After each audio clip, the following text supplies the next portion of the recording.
What is going on, everybody? Just finished up the Mustang 60th anniversary party. It was such a blast. We put so many smiles on faces. I absolutely loved it. I was supposed to be flying back to Texas this morning, but you know what? I think I've got a better idea.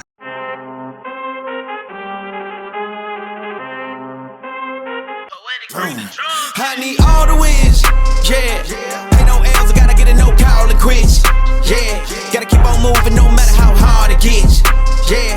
Better move out the way, cause I'm coming with harder hits. My head is as hard as a brick, but I'm harder than all of this. You better move, you might get knocked out, knocked out. You better move, you might get knocked out, knocked out. You better move, you might get knocked out, knocked out. You better move, you might get knocked out, knocked out. My heart on my sleeve.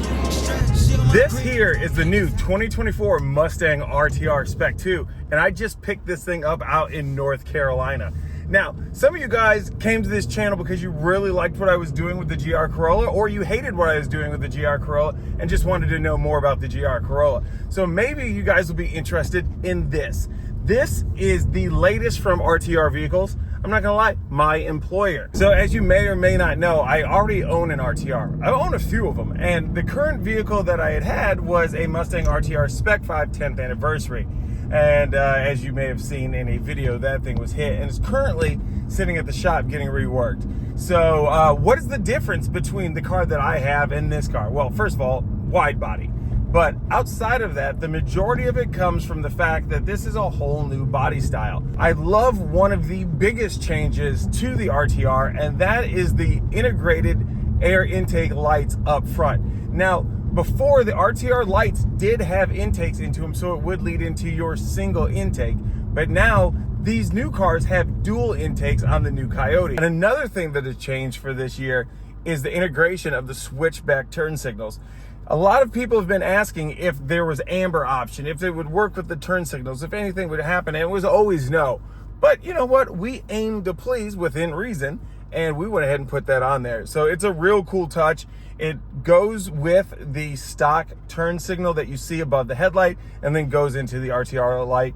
I think it's a really sick change. A lot of people really, really like it. Another thing is there's no longer the dual heat extractors. You have one big single one, similar to how you had on the GT500. So the difference between what we have on the factory one versus what is on the RTR is that this one has a greater angle to the front. So when people ask, what is the big difference between the stock heat extractor and what RTR produces? It's the angle. And while you may feel that that isn't a whole lot, if you think about the air that moves over the top of your vehicle, it's creating a stream up and over the top.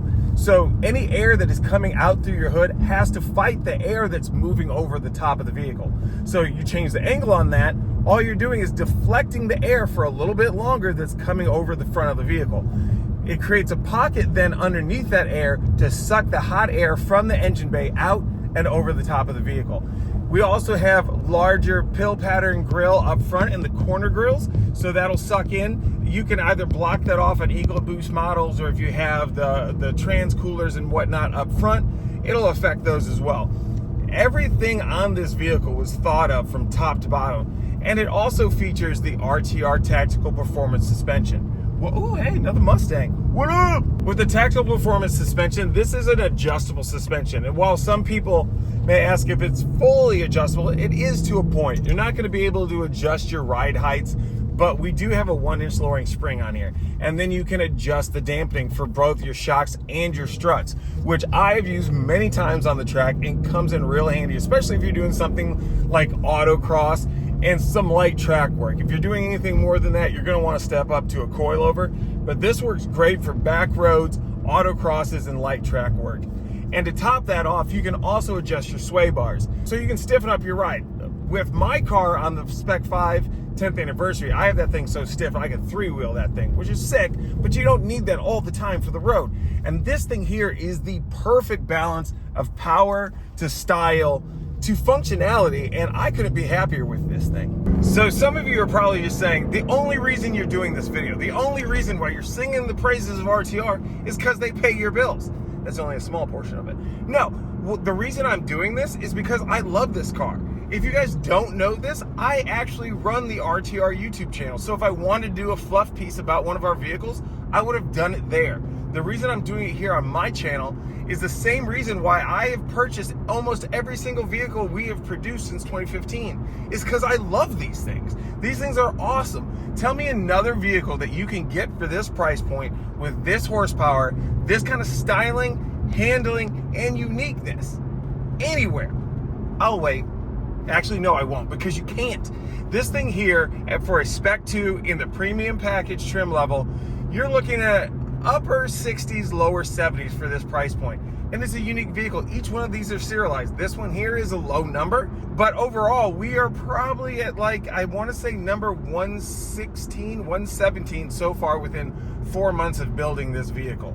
So it's a very rare vehicle. I have not seen another one of these here out in the state of Texas, and that's because I know the only ones that we have are up in Dallas and then over in Austin. But I'll continue to sing the praises of these vehicles because I absolutely love them.